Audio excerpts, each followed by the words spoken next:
Yan guys, mayroon kami re-repair na sigunyal na lost thread. So 2 years ago, ginawa na rin namin tong repair na sigunyal. So ngayon bumigay na uli mga kabuknoy. Yun, so binabaklas na ni Gutin. So magpapalit rin pala kami ng CBT. So ito may dala na si boss na lining at saka belt, saka yung panggilid na pulley, saka slider, drive base. So yun. So itong gagawin natin mga kabuknoy, yung kanyang panggilid yung sa may sigunyal na lost thread. So back to standard mga kabuknoy, na hindi na kailangan bakasin pa yung ating sigunyal para malagyan na ng thread. Yun, si Gutin muna yung magbabaklas ng panggilid. So para makita natin, ayan, kasi muna natin mga boss. Iyan o. Yun, so kuha ka na 17. Kalasin mo itong belt saka yung drive base.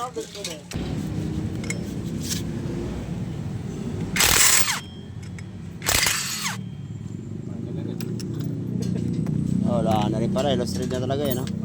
Team bell. So magpapalit na tayo ng sun racing nyo.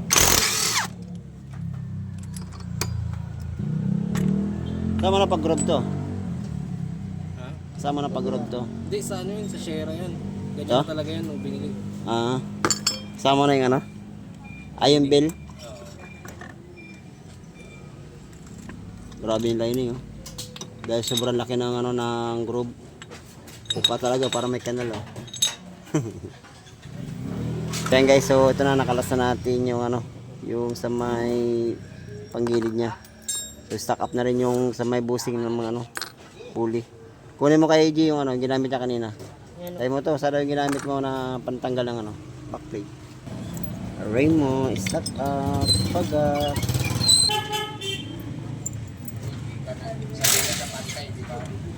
Sa pag binitaw yun.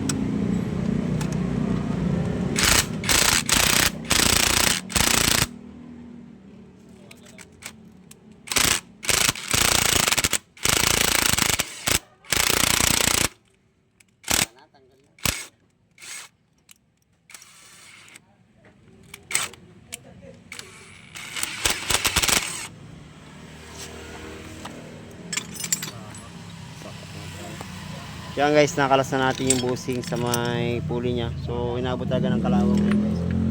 So kaya pala mahirap tanggalin yung busing niya dahil nga dun sa inabot siya ng kalawang. Ayun guys. So ang i-repair natin pala mga kabuknoy itong So na-lost thread na talaga yung thread niya sa may pulley niya. Yun, ibabalik standard natin. Build upan muna natin yung mga boss. Yung shafting sa mga sigunyal. Yun, so babalik standard natin ba 470 na nut. So anda muna natin yung ating welding machine. Guys, na lagyan na natin ng ground papunta ro sa ating gagawing spot sa may build up na sigunyal niya mga kabuknoy. So ang gawin natin, ito na yung ating welding gagamitin, ordinary lang. So ayan, gagawin natin, build upan na natin mga boss. Đâu, dati. Magkano?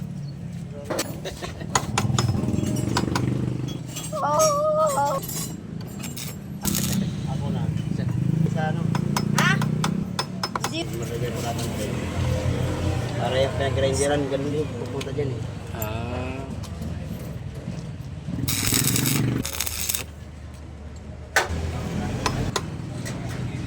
Yan guys, na-build upan ko na yung sigunyal. Ayan o.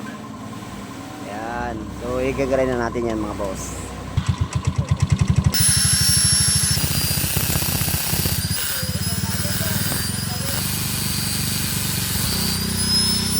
Siya ay ay magandang.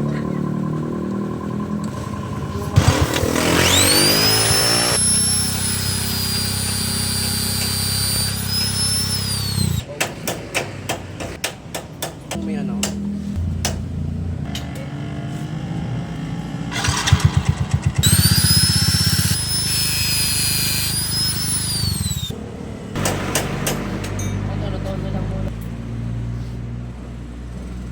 Dags.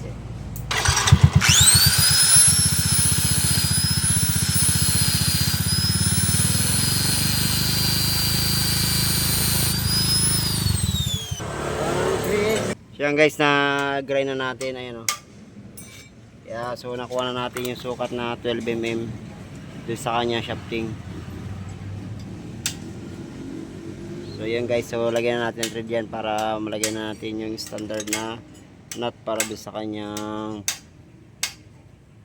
pulley. Ayan. So magpapalitan na tayo ng nut mga kabuknoy dahil niya sira na rin stock niya. Yung dating ano nakakabit. So magpapalit na rin tayo niyan. So ilagyan natin thread na lang.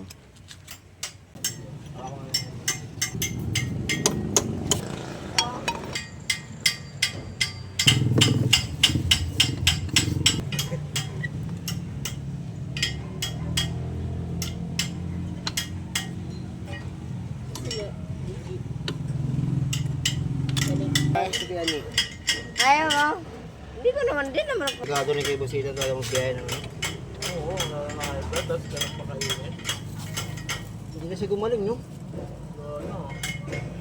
Ito eh. Alam ba lang nang gali sa kanya eh. Ito kumakain ng ano yun? Mga ano, laman loob ng baboy. Eh, hindi siya nadali doon. Palabas siya nadali. Palabas.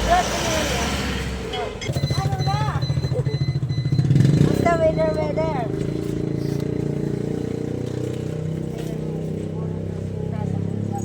Nut. Pulley. Ini awal magkapit pa. Alis pa eh. Hindi ugas ang pagkuha tiner. Oh, tingnan mo na sa bulong ng hulgat eh.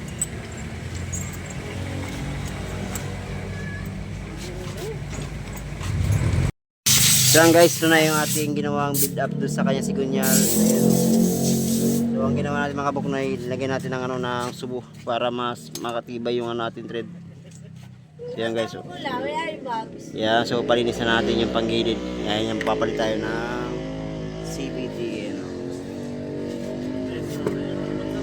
Ngayon, So yan guys, ito na yung pamalit natin doon sa kanyang pang CVT. Ayan o. Ayan. SRF. Tsaka itong sun. Joy, ano mo Joel? Yan, so linilinis yung panggilid mga kabuknoy. Lahat. So yan guys, ayan na kabit na yung SRF na belt tsaka yung salamin niya. Yun naman yung sun. So try natin mamaya mga kabuknoy kung goods yung ano, goods yung performance na ano sun tsaka yung SRF.